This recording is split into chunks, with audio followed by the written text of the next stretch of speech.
FORA.tv. The world is thinking.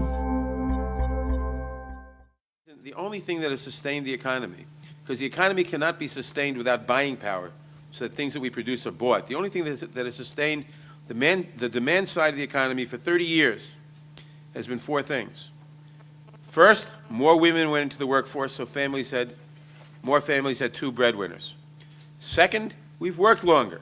The average work week today in the United States, the work year in the United States today in hours is 2 weeks longer than it was in the 1970s. Third, credit cards. We've been maxing out on credit cards. And this dates from a Supreme Court decision in 1978, which decided that the law that applies to credit cards is the law of the state from which issued, which means that New York and every other state cannot regulate interest rates or anything else on credit cards. South Dakota and Delaware decided we're not going to have any regulations. The sky's the limit, so they get all the jobs from the credit card industry, and they rule the country. Something Congress should change. It's a statutory, not a Supreme Court, not a constitutional decision. But from that date, we've been inundated with credit. The debt per capita has gone way up, but that is sustained. It has sustained part of the economy because people have gone in over their heads in debt.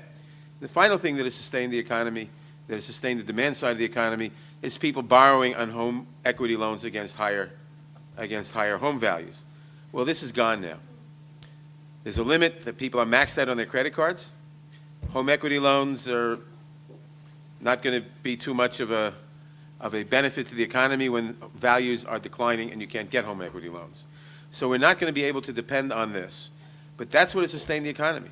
And we've had to rely on that because the average income has not gone up. Well, the average has. The median income, you know the difference between averages and medians. If Bill Gates walked into this room, the average income would go through the roof, but none of us would be affected whatsoever. The median income has not gone up at all in 30 years. And that's a very bad distribution for the economy. It's a crisis for the middle class. Why?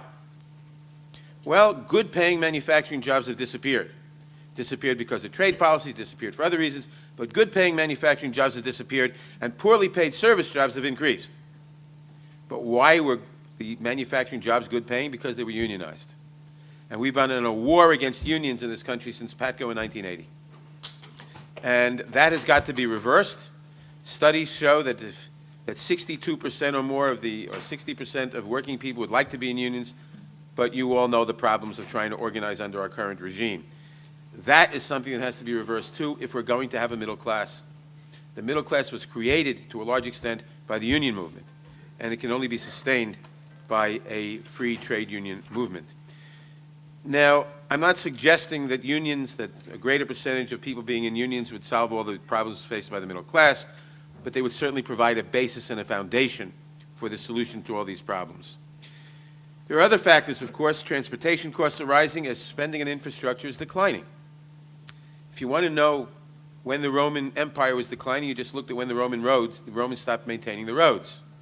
The fact is, for decades, until the late 80s, we spent almost 3% of GDP on infrastructure: roads, highways, bridges, rails, water mains, etc. Today we spend less than 2%, and you can tell the difference. We had a commission report a week and a half ago that said that we ought to be spending on transportation infrastructure just to maintain a state of good repair, not counting water mains, but transportation infrastructure, between $225 and $340 billion a year. We're spending $85 billion a year. Our transportation infrastructure is declining and will continue to decline, and that will make us less competitive economically, less efficient, et cetera. Not to mention the fact that we're now something like 17th in broadband in the country, in the world, and that's got to hurt our economic competitiveness also.